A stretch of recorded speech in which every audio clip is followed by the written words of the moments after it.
የከበሩ አባታችን መላከ ሳይል መምህር ስዩም ወልደ ገብርኤል የዚህ አንጋፋ ቤተ መቅደስ ዋና አስተዳዳሪ፣ ሊቃውንተ ቤተ ክርስቲያን አባቶቼ፣ ካህናት፣ ወንድሞቼ፣ ዲያቆናት፣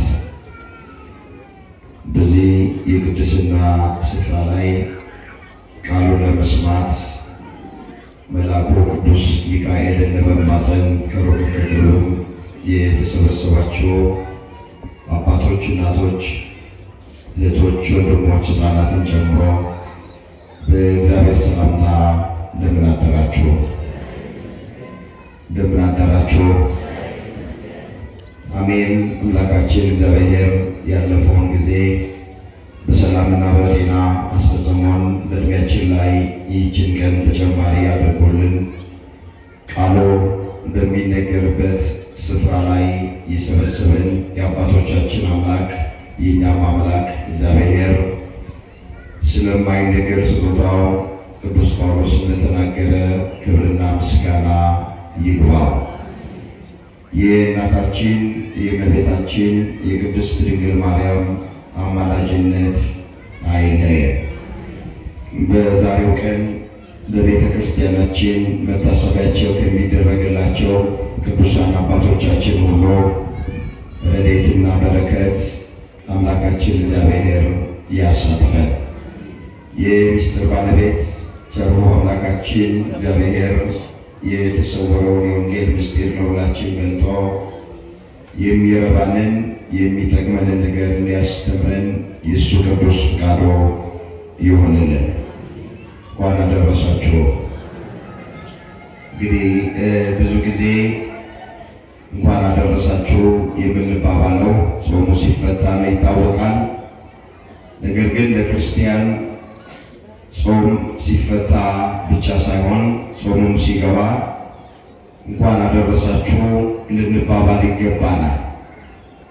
ለምን ያሉ እንደሆነ ከተፈታበት ቀን ይልቅ ጾሙ የሚገባበት ቀን ለእኛ የተሻለ ስለሆነ ማለት ነው። ከእግዚአብሔር በረከት የምናገኝበት፣ ለኃጢአታችን ስርየት የምናገኝበት፣ በርካታ በረከቶችን ከእግዚአብሔር የምንቀበልበት ወራት ስለሆነ ሁልጊዜም ልማድ ማድረግ የሚገባን ጾማችንም ሲገባ ስንገናኝ እንኳን አደረሰሽ እንኳን አደረሰህ ልንባባል ይገባናል። አምላካችን እግዚአብሔር ከፊታችን ያለውን ሱባኤ በሰላም አስጀምሮ በሰላም እንዲያስፈጽመን ትርጉም ያለውን ጾም እንድንጾም ሁላችንን በቸርነቱ ይርዳል። የጠዋት መርሃ ግብር ስለሆነ እሱን ግምት ውስጥ በማስገባት ብዙ ሰዓታችሁን ላለመውሰድ እንሞክራለን። ባለንበት ስፍራ ላይ ለጥቂት ጊዜ ተረጋግተን ቁጭ ብለን እግዚአብሔር ያዘጋጀልንን መማር፣ በዚህ ዕለት ማዳመጥ የሚገባንን ትምህርት እንማማራለን። የአባቶቻችን አምላክ እግዚአብሔር የቃሉን ደጅ ለሁላችንም ከፍቶ እንዲያስተምረን የእሱ ቅዱስ ፈቃዱ ይሆንልን። በሚኖረን ቀሪ ሰዓት የምንማማርበት የትምህርታችን ርዕስ የሚሆነው ለእግዚአብሔር በፍርሃት ተገዙ የሚል ይሆናል። ይህንን በርዕስነት ያነሳነውን ኃይለ ቃል በመጽሐፍ ቅዱሳችን ላይ ተመዝግቦ የምናገኘው በዳዊት መዝሙር በመዝሙር 2 ቁጥር 11 ላይ ርዕሱን የመረጥንበት ምክንያት በቅዳሴው መካከል ዲያቆኑ የሰበከው ምስባክ ይሄ ስለሆነ ነው። ተቀነዩ ለእግዚአብሔር በፍርሃት ወተሐሴው ሎቱ በረአድ አጽንዕዋ ለጥበብ ከመ ይትምዓ እግዚአብሔር። ለእግዚአብሔር በፍርሃት ተገዙ ይላል ዳዊት። በረአድም ደስ ይበላችሁ፣ ተግሳ ተግሣጹን ተቀበሉ፣ ጌታ እንዳይቆጣ ነው። በዚሁ መሰረት ለእግዚአብሔር በፍርሃት ተገዙ በሚል ርዕስ መነሻነት ወቅቱን፣ ዘመኑን፣ ዕለቱን የዋጀ ትምህርት በጣም ባጭሩ እንደ እግዚአብሔር መልካም ፈቃድ እንማማራለን። እንግዲህ ሁላችን የምናውቅ ከዛሬው ሰንበት ጀምሮ ለ55 ቀናት በቤተ ክርስቲያናችን ከሰባቱ የአዋጅ አጽዋማት መካከል አንዱ የሆነውና ታላቁ ጾማችንን በናፍቆት የምንጠብቀውን ከዛሬ ጀምረን ነው የምንቀበለው። ይሄ ሳምንት እንደ ኢትዮጵያዊ ሊቅ እንደ ቅዱስ ያሬድ አጠራር መሰረት ዘወረደ እየተባለ ይጠራል። ሁለተኛ ደግሞ ጾመ ሕርቃልም እየተባለ ይጠራል። ሙሴኒም እየተባለ ይጠራል። ብዙ የመጠሪያ ስም አለው። ትምህርቱ መልእክቱ እጅግ በጣም ሰፊ ነው። እንግዲህ ሰሞኑን ከቅዳሴ መካከል ቀደም እያለን የምንመጣ ከሆነ በሊቃውንቱ በመምህራኑ በአባቶቻችሁ ለሳምንቱ የተሰናዳው የተዘጋጀው ትምህርት በሚገባ ሰፊ ሰዓት ስላለ እንማማራለን። እኔ ግን ጥቂት ነገር ለጾሙ ራሳችንን ማዘጋጀት እንድንችል ደግሞ ዕለቱን የዋጀ ጥቂት ነገር አስታውሳችኋል። ዘወረደ ማለት ከላይ የወረደ የታየ የተገለጠ ማለት። ይህ ሳምንት ጌታችን መድኃኒታችን ኢየሱስ ክርስቶስ አዳምና እኛ ልጆቹን ስለማዳን ከሰማይ ሰማያት እንደወረደ ከድንግል ማርያም እንደተወለደ ረቂቁ ግዙፍ እንደሆነ የማይዳሰሰው መለኮት እንደተዳሰሰ የማይታየው አምላክ እንደታየ የማይመረመረው እንደተመረመረ በቤተ ክርስቲያናችን በስፋት የሚነገርበት ሳምንት። ዘወረደም የተባለው ሄዴ ከላይ ሳይጎድል በታችም ሳይጨመር ይላሉ ሊቃው። ብርሃን ፀሐይ ከላይ ሆና ብርሃኗን እንደምትለቅ እኛም እዚህ ሆነን በዓይናችን በሰማይ ያለውን ነገር እንደምንመለከት እጃችን ከአካላችን ሳይለይ የወደቀውን እንደሚያነሳ የቀረበውን ነገር እንደሚያርቅ ከሦስቱ ቅዱስ አንዱ ቅዱስ አካላዊ ቃል እግዚአብሔር ወልድ ኢየሱስ ክርስቶስ ከሰማይ እንደወረደ አዳምን ፍለጋ የሚነገርበት ሳምንት ነው። በቅዳሴው መካከል የተነበበልንም ወንጌል ይህንኑ የሚያመለክት ነው። በዚህ በዮሐንስ ወንጌል በምዕራፍ 3 ከቁጥር 10 እስከ 25 ያለው ነው የተነበበልን። ጥቂት ነገር አስታውሳችኋል። ታሪኩ ለማታው ተማሪ ለኒቆዲሞስ የተነገረ ቃል። ኒቆዲሞስ በሌሊት ወደ ኢየሱስ ክርስቶስ እየመጣ ከእግሩ ስር ቁጭ ብሎ የሚማር በአንድ ወቅት እንዲህ አለው፣ መምህር ሆነ ከእግዚአብሔር ዘንድ ተልከ እንደመጣ እናውቃለን ብለዋል። ኢየሱስ ክርስቶስም እውነት እውነት እልሃለሁ ሰው ዳግመኛ ካልተወለደ በቀር ወደ እግዚአብሔር መንግሥት ሊገባ አይችልም። ኒቆዲሞስ መምህር ሆነ ከእግዚአብሔር ዘንድ ተልከ እንደመጣ እናውቃለን ብሎ እንደ ነቢይ እንደ አንድ መምህር አድርጎ ኢየሱስ ክርስቶስን ጠራ፣ ተናገረ። ክርስቶስ ነቢይ ብቻ እንዳልሆነ ምድራዊ መምህርም ብቻ እንዳልሆነ ከሰማይ የመጣ አካላዊ ቃል አምላክ እንደሆነ ሲያስረዳው ቁጥር 13 ላይ እንዲህ አለው፣ ከሰማይ ከወረደው በቀር ወደ ሰማይ የወጣ ማንም የለም፣ እርሱም በሰማይ የሚኖረው የሰው ልጅ ነው። አንተ እንደምታስበው እኔ ምድራዊ መምህር አይደለሁም። እኔ ነቢይ ብቻ አይደለሁም። ከሰማይ አዳምና ልጆቹን ለማዳን በባህሪ አባቴ በእግዚአብሔር አብ ፍቃድ፣ በባህሪ ሕይወቴ በእግዚአብሔር መንፈስ ቅዱስ ፍቃድ፣ በራሴም ፍቃድ ወርጄ የመጣሁ ነኝ ብሎ የባህሪ አምላክነቱን ሰማያዊነቱን ለኒቆዲሞስ ነገረው። ከሰማይ ከወረደው በቀር ወደ ሰማይ የወጣ ማንም የለም።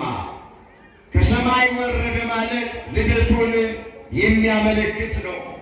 ወጣ ሲል ደግሞ እርገቱን ያመለክት ነው። አንድም ወረደ ሲል ወደ ጎልጎታ መቃብር መውረዱን ነው። ወጣ ሲል ደግሞ ትንሣኤውን ያመለክታል። ከሰማይ ከወረደው በቀር ወደ ሰማይ የወጣ ማንም የለም። እንግዲህ ባጭሩ ዘወረደ ብለን ስንል ጌታችን ኢየሱስ ክርስቶስ ሁላችንን ለማዳን ከሰማየ ሰማያት መውረዱ የሚነገርበት ሰሞን ስለሆነ እግረ መንገዳችንን ጌታችን ኢየሱስ ክርስቶስ ስለ ሁለት ነገር ነው የወረደው። አንደኛ ለቤዛነት ነው፣ ሁለተኛ ለአርያነት። በደንብ አድርጋችሁ እንድትሰሙ እንፈልጋለን። መድኃኔዓለም ኢየሱስ ክርስቶስ ከድንግል ማርያም ተወልዶ ወደዚህ ምድር የመጣበት ዋና ዓላማ ሁለት ናቸው። አንደኛው ለቤዛነት ነው፣ ሁለተኛው ለአርያነት። ለቤዛነት ማለት ሞቶ ሕይወቱን ሊሰጠ፣ ራቁቱን ሆኖ ጸጋውን ሊያለብስ፣ ተቸንክሮ ከችንካር ሊያላቅቀን፣ ቆስሎ ሊፈውሰን፣ ወገኖቼ ተዋርዶ ሊያከብረን፣ ደሃ ሆኖ በሱ ድህነት እኛን ባለጠጎች ሊያደርገን፣ በሞቱ ሕይወት ሊሰጠን ነው ክርስቶስ ከሰማይ የወረደው ከድንግል ማርያም የተወለደው። መጽሐፍ እንደዚህ ይላል። በቅዳሴ መካከል ዛሬ የተነበበልን ወንጌል የዮሐንስ ወንጌል ምዕራፍ 3 ቁጥር 16 ላይ በእርሱ የሚያምን ሁሉ የዘላለም ሕይወት እንዲኖረው እንጂ እንዳይጠፋ እግዚአብሔር አንድያ ልጁን እስኪሰጠን ድረስ ዓለሙን እንዲሁ ወዶታል ነው የሚለው። ሰው እንዲሁ ይጠላናል፣ ክርስቶስ እንደዚሁ ይወደናል። ቃሉን አስተውሉት። በእርሱ የሚያምን ሁሉ፣ በኢየሱስ ክርስቶስ የባህሪ አምላክነት የሚያምን ሁሉ፣ የእግዚአብሔር ልጅነት የሚያምን ሁሉ፣ የዓለም መድኃኒት እንደሆነ የሚያምን ሁሉ የዘላለም ሕይወት እንዲያገኝ እግዚአብሔር አንድያ ልጁን ተቀዳሚ ተከታይ የሌለውን አንድያ ልጁን እስኪሰጠን ድረስ ዓለሙን እንዲሁ ወዶታል። ዓለሙን እንዴት ወዶታል? እንዲሁን የወደደን ጽድቃችንን አይቶ አይደለም፣ ሃይማኖት ተገኝቶብን አይደለም፣ ለእግዚአብሔር ተመችተነው አይደለም። እንዲሁ ወደደን። ያለምንም ቅድመ ሁኔታ እንዲሁ ወደደን። እየጠላነው ወደደን። ወገኖቼ ጠላቶቹ ሳለን ወደደን። በገዛ ፍቅሩ ወደደን። ልዩ ፍቅር፣ ቋንቋ ማይገልጠው ፍቅር፣ ቃላት የማይገልጡት ፍቅር ማንም እንዲህ አድርጎ ሊወደን አይችልም። ስለዚህ መጀመሪያ ኢየሱስ ክርስቶስ ወረደ፣ ወደዚህ ምድር መጣ፣ ተወለደ ስንል ባጭሩ ለምንድን ነው ስንል ለቤዛነት፣ ቤዛነቱንም ፈጽሞታል። እኛ መገረፍ ሲገባን ስለ እኛ ተገርፎ፣ እኛ መሰቀል ሲገባን ስለ እኛ ተሰቅሎ፣ እኛ መራብ መጠማት ሲገባን ስለ እኛ ተርቦ ተጠምቶ ያን ሁሉ መከራ ተቀብሎ ወገኖቼ ቤዛ ሆኖናል። ስሙ የተመሰገነ ይሁን። የመጀመሪያው መጣበት ምክንያቱ ይሄ። ሁለተኛ ለአርያነት ነው የመጣ ምሳሌ ሊሆንን አብነት ሊሆንን ከኔ ተማሩ ብሎ ነው የተናገረው።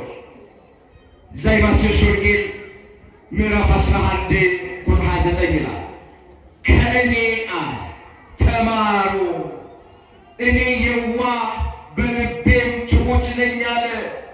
የሁላችሁ ክርስቲያኖች ይሄ ድምፅ የሚሰማችሁ ከኃጢአት በስተቀር ማድረግ የሚገባንን አድርጎ ያሳየን ባለቤቱ ኢየሱስ ክርስቶስ ነው። በሁለተኛ ደረጃ ወደዚህ ምድር የመጣው ሥጋን የለበሰው ለአርያነት ስለሆነ ጾሙ ቢለን መጀመሪያ የጾመው እሱ ነው።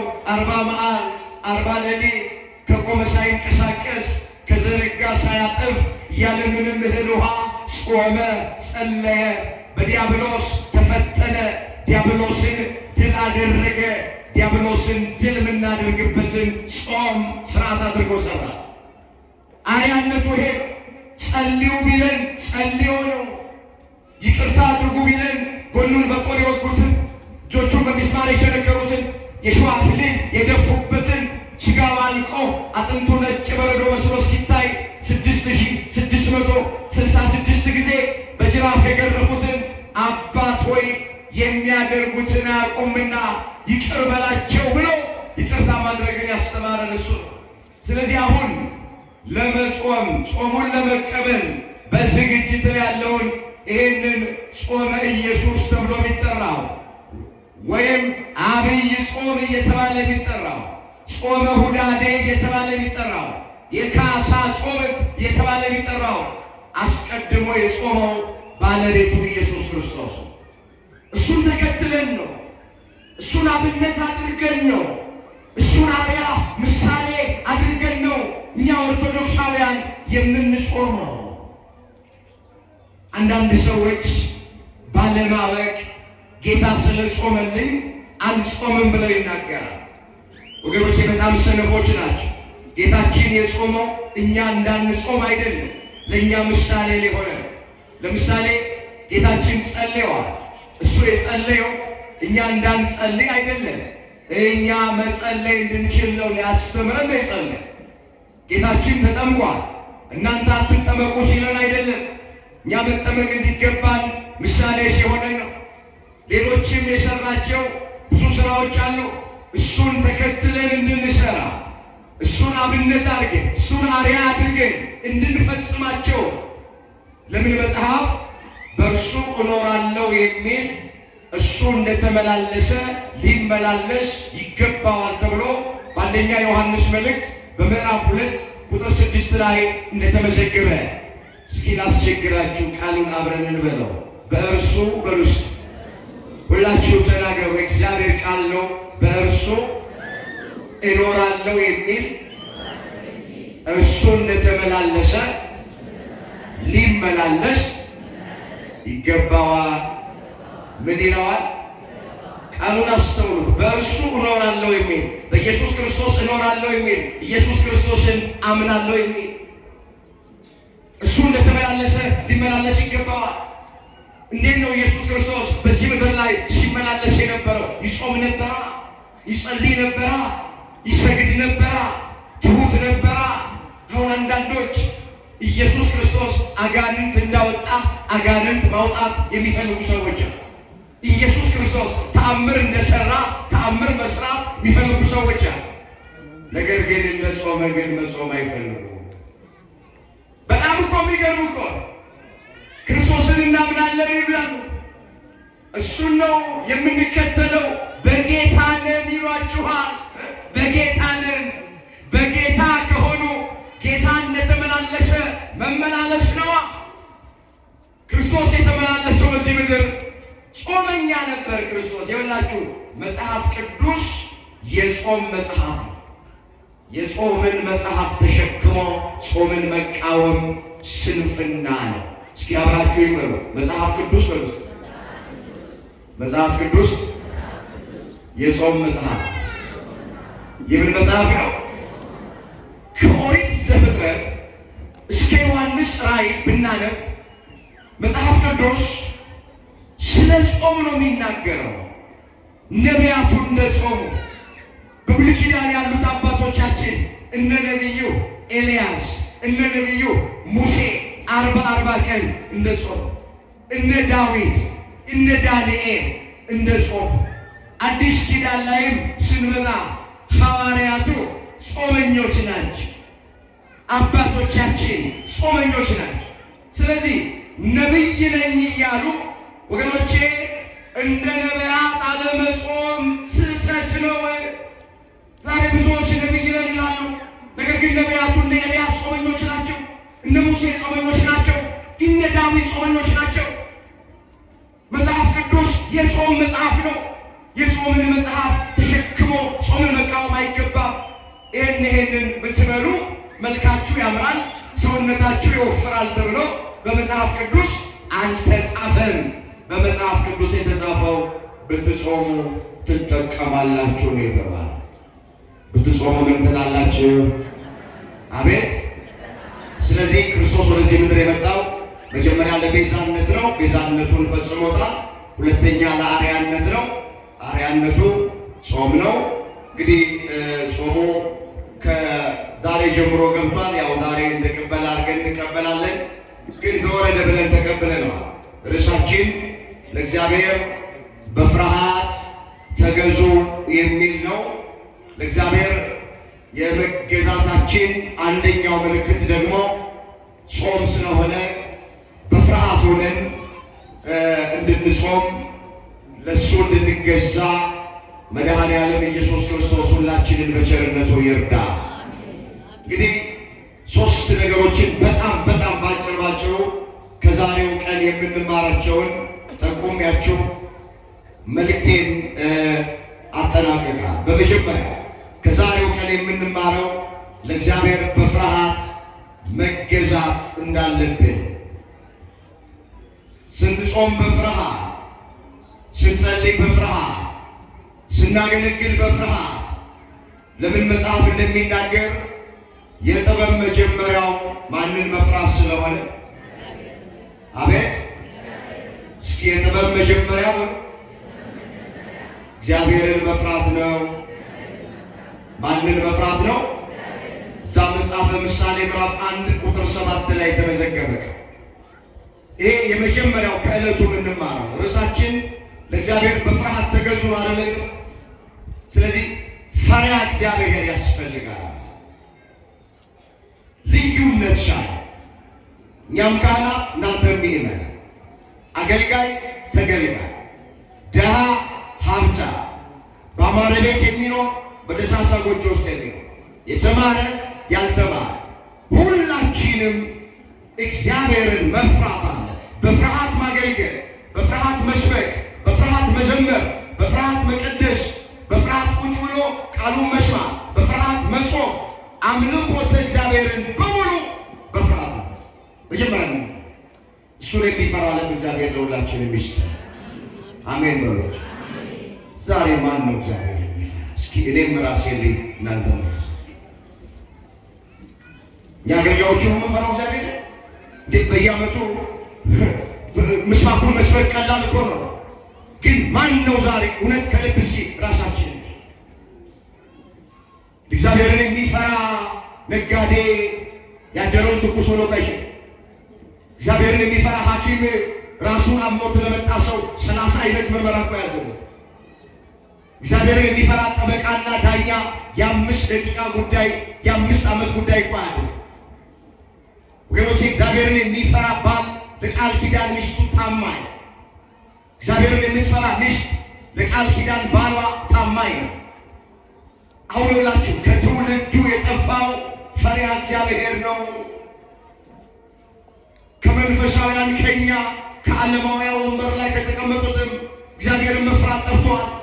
እግዚአብሔርን የሚፈራ ነው ወንድሙን ንጹሕ ደም የሚያፈሰው ነፍስን ያጠፋው የሚያሳድደው የሚገድለው የሚያስጨንቀው ፈሪሃ እግዚአብሔር ጠፍቷል። ስለዚህ ሁለት አይነት ፍርሃት አለ፣ ስጋዊ ፍርሃትና መንፈሳዊ ፍርሃት።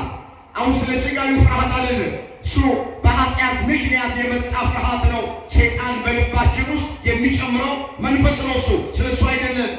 ቅዱስ ስለሆነው ፍርሃት፣ መንፈሳዊ ስለሆነ ፍርሃት፣ እግዚአብሔርን ስለመፍራት ከጾማችን በፊት፣ ከጸሎታችን በፊት፣ ከአገልግሎታችን በፊት፣ ከቅኔያችን በፊት፣ ከሁሉ ነገራችን በፊት እግዚአብሔርን መፍራት ይቀድማል። የጥበብ መጀመሪያ እሱ ስለሆነ ለእግዚአብሔር በፍርሃት ተገዙ ማለት ይሄ ነው።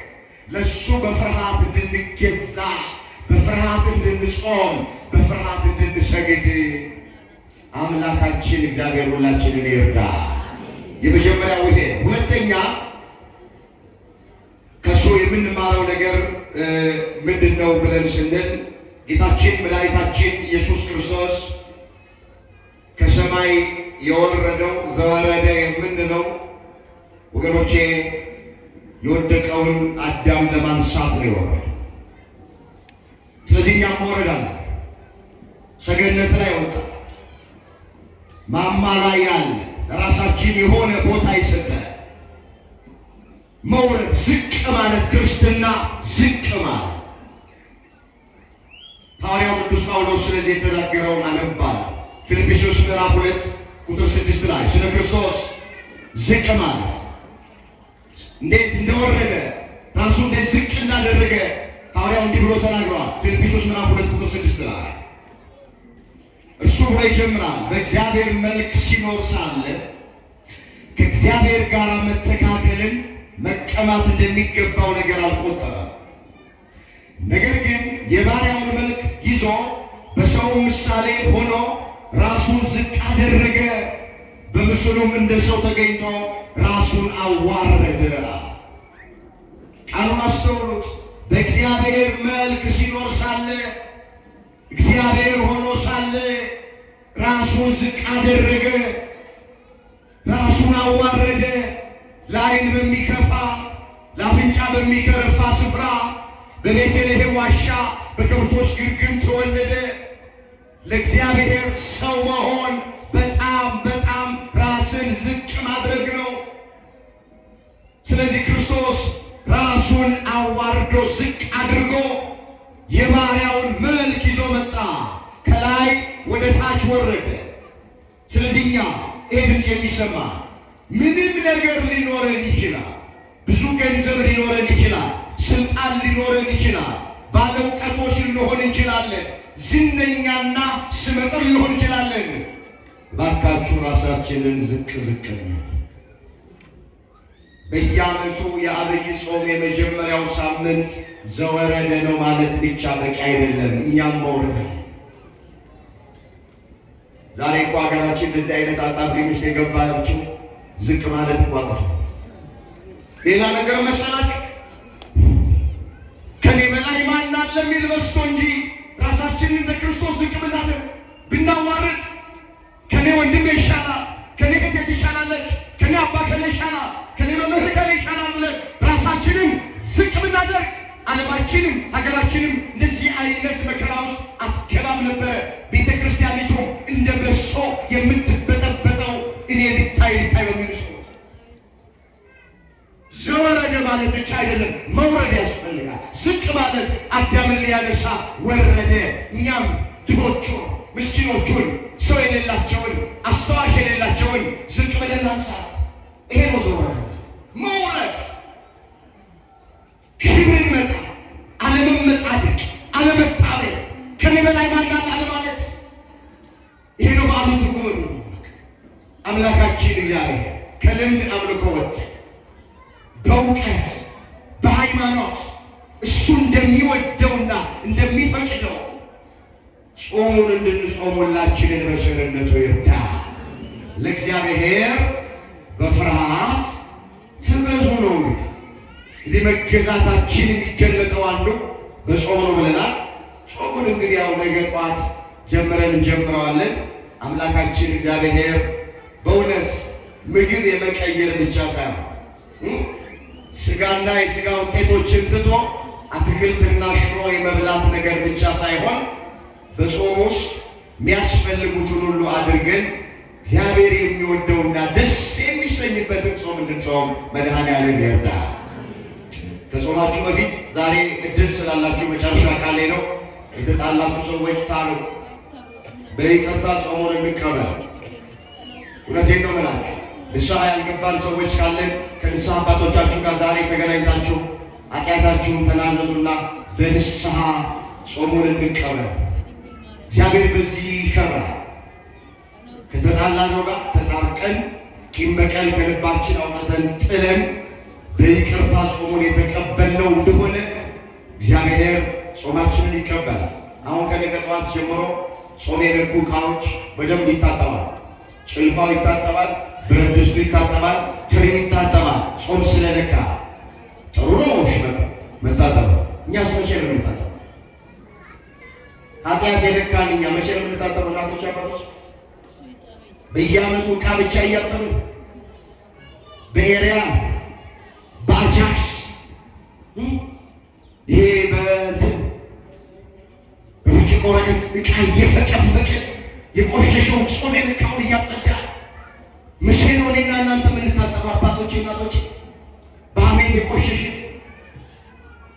በበደል በቂም በቀል በቅናት ሰይጣናዊ በአምልኮተ ጣዖት በዝሙት ጠጥቶ በመስከር ይህም በመሳሰለው የቆሸሽ ነው። እኛ መቼ ነው የምንታጠበው? መቼ ነው ንስሐ ገብተን ጾሙን የምንጾመውና አምላካችንን ደስ የምናሰኘው?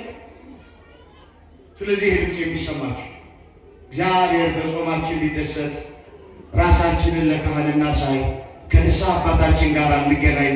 ዛሬም ይቻላል። በተሰጣችሁ ጊዜ ተጠቀሙ። ልባችሁ ውስጥ ቂም በቀል ያለባችሁ አውጡና ጣሉ። ቂም በቀላችሁ ቂም መርዝ ነው፣ ራስን ያጠፋል። ምንም አይነት በልባችሁ እዚህ ጋር ቁጭ እንዳላችሁ ይቅር ብዬሻለሁ በሏት። ይቅር ብዬሃለሁ በሉት። ከዚህ ጋር ነው የሚጀምረው። ሕይወት ውሳኔ ትፈልጋለች። አሁኑኑ ወስኑ። ከዛ ጾም ውስጥ ከገባችሁ በኋላ ስለ ሀገራችሁ ጸልዩ፣ ስለ ወገኖቻችሁ ጸልዩ፣ ስለ ተሰደዱት ጸልዩ፣ ስለ ታመሙት ጸልዩ፣ ስለ ተራቡት ጸልዩ፣ ስለ ራሳችሁ ጸልዩ። በቃ ያን ጊዜ እግዚአብሔር ደስ ይሰኛል በጾማችንም በጸሎታችን። ምን ይላሉ አባቶች? ቂም ይዞ ጸሎት ጨርሱት፣ ሳብ ይዞ ስርቆት የለም። ቂም ይዞ ጾም ጸሎት የለም። ሳል ይዞም ስርቆት የለም። መቼ ሰው እያሳለው ለስርቆት ሰው ቤት ውስጥ አይገባም። ባለቤቱ ተነስቶ ይዘዋላ። ቂም ይዞም ጾም የለም። ቂም ይዞም ጸሎት አትድከሙ እናቶች አባቶች። ሃይማኖታዊ ሚስጥሩን እንረዳው፣ ይግባል። ምግብ መቀየር አይደለም ጾም፣ በይቅርታ ነው ጾም ቢሆነውና በይቅርታ እንድንጾሙ መድኃኔዓለም ሁላችንን ይርዳል። እስኪ አንድ ጊዜ በጋራ ይሄንን ቃል እንናገርና መልእክታችንን እንጠቅልል። ከልባችሁ በእምነት እንድትናገሩ ትጠይቃችኋል። እስኪ እጃችሁን አውጡ። ሁላችሁም አውጡ። ጸሎት ስለሆነ አብረን እንጸልያለን። የበደልናችሁ ሰዎች እስኪ የበደልናችሁ ሰዎች ይቅር በሉ። የበደላችሁን ይቅር ብለናችኋል። ይቅር ብለናችኋል። ከልባችሁ ነው። እግዚአብሔር ይሄንን ቃላችንን ተቀብሎ በደላችንን የእኛን ኃጢአታችንን ሁሉ በቸርነቱ ይቅር ይላል። ለእግዚአብሔር በሩሲ በፍርሃት ተገዙ። ምን በሩ? ለሱ በፍርሃት እንድንገዛ መድኃኔዓለም ሁላችንን ይርዳል። እንግዲህ ቅበላ ነው። እሱን በመጠን አድርጉት። በመጠን በልኩ በአቅማችሁ እንጂ ተጨንቃችሁ እስከ 6 ሰዓት እንደው ምግብ ላይ ጊዜያችሁ እንዳታጠፉ አደራ ብላችሁ። አንድ አባት የተናገሩትን ተናገረ። መልእክት የለም። ባልና ሚስት ናቸው። ልክ ትናንት ቅዳሜ ለቅበላ 2 ዶሮ አረዱ። ማለት ስንት ዶሮ አይበዛም? ይበዛል። ለሁለት ሰው 2 ዶሮ በጣም ይበዛል። ቅዳሜን በሉ፣ እሑድን በሉ። አላልቃለ 6 ሰዓት ሰውን አቆሟል እና በቃ ተኙ። ጠዋት ባልተነሱ ወደ ስራ ሄደ። ጾም የነካውን ዕቃ እንደለመደች ሚስት ለማጠብ ተነሳች። ድስቱ ስትከፍተው ግማሹ ገና አልተነካ አላለቀ። ምን አለች አሉ የአባት አሁን ይህንን አውጥቼ ብደፋው ከእግዚአብሔር ልጣላ እንዳንበላው ጾም ገብቷል አለች። ግን ለክፉ ለደጉ ምስኪን አሙቀው አለች። ሰይጣን እንዴት አድርጎ ሲያመቻቻት እሳት ላይ ጣለችው። ሲሞቅ ደግሞ ታውቃላችሁ የበለጠ ይፈትን ፈተናት። አይ አለች አለ እነሱ 55 ቀን ሲጾሙ እኔ 56 ቀን ጾማለሁ ብላ ጾሙ ከገባ በኋላ ሰኞ ዕለት ለስጋው አድልታ በላች። ላሳጥርላችሁ ጾሙ መፈቻው ቀን ደረሰ። ልክ ቀዳም ሱር ደግሞ እንዲሁ ዝግጅት ጀመረ። ጠዋት ተነሳ ሰርታ ጨረሰች። ጾሙ ሳይፈታ ገና በ53 54ኛው ቀን ላይ የሰራሁት ይጣፍጣል ወይስ አይጣፍጥም ብላ ቀመሰች። 56 ቀን ጾማለሁ ያለች ሴትዮ በ54ኛው ቀን ኋላ ላይ የሰራችው ስህተት በጣም ሲረብሻት ወደ ንስሐ አባቷ አባቴ አለች ለቅበላ 2 ዶሮ አርደን በልተን አላልቃለ እና ጠዋት ሰኞ ሳይሆን ሙሉ ነው ግማሽ ነው ነገር እንዳልደፋው ከአምላኬ እጣላለሁ ብዬ 56 ቀን ጾማለሁ ብዬ በላሁ። እንደገና ጾሙ ሊፈታ ሲል ደግሞ ቅዳሜ ቀን ተነስቼ ሰራውና ይጣፍጣለሁ ብዬ ለመቅመስ በላው። ገና በ54ኛው ቀን ጾም ፈታ። ተሳስቻለሁና ቀኖና ይስጡ በደንብ ሰሟትና ካህኖችን ሴት ምናልባት መጨረሻ ምን ነው ልጅ ያሉት ሁዳዴን አላስገባም አላስወጣም አልሽ ምን ነው አሏት። አሁን አንዳንዶች እንደዛ ይመስላል። መጠጥ ቤቶች ሙሉ ናቸው። ስጋ ቤት ሰልፉ በጣም ከባድ ነው። ያው እኮ ማይጾም ወይ 1 ሳምንት ወይ 2 ሳምንት ከጾመ በኋላ ወደ ቀደመ ነገሩ የሚመለሰው ነው የሚያጨናንቀውና እንደዚህ ጭንቅ ብሏችሁ ጥልቅ ብሏችሁ ሳይሆን ጾሙ ደስ ብላችሁ ለእግዚአብሔር በደስታ ነው መገዛት። ደስ እያላችሁ ተገዙ ነው የተባለውና ደስ እያለን እንድንጾም አምላካችን እግዚአብሔር ይርዳል። ጾሙ መጣብን ነው የምትሉት ወይስ ጾሙ መጣልን? ከልባችሁ እናቶች መጣልን ነው አይደል? አሁንም ይምጣልን። በፍቅር ጀምረ ነው በሰላም ጀምረን በሰላም እንድንጨርስ መድኃኔዓለም ይርዳን። የሁላችንም መጨረሻ ያደረሰ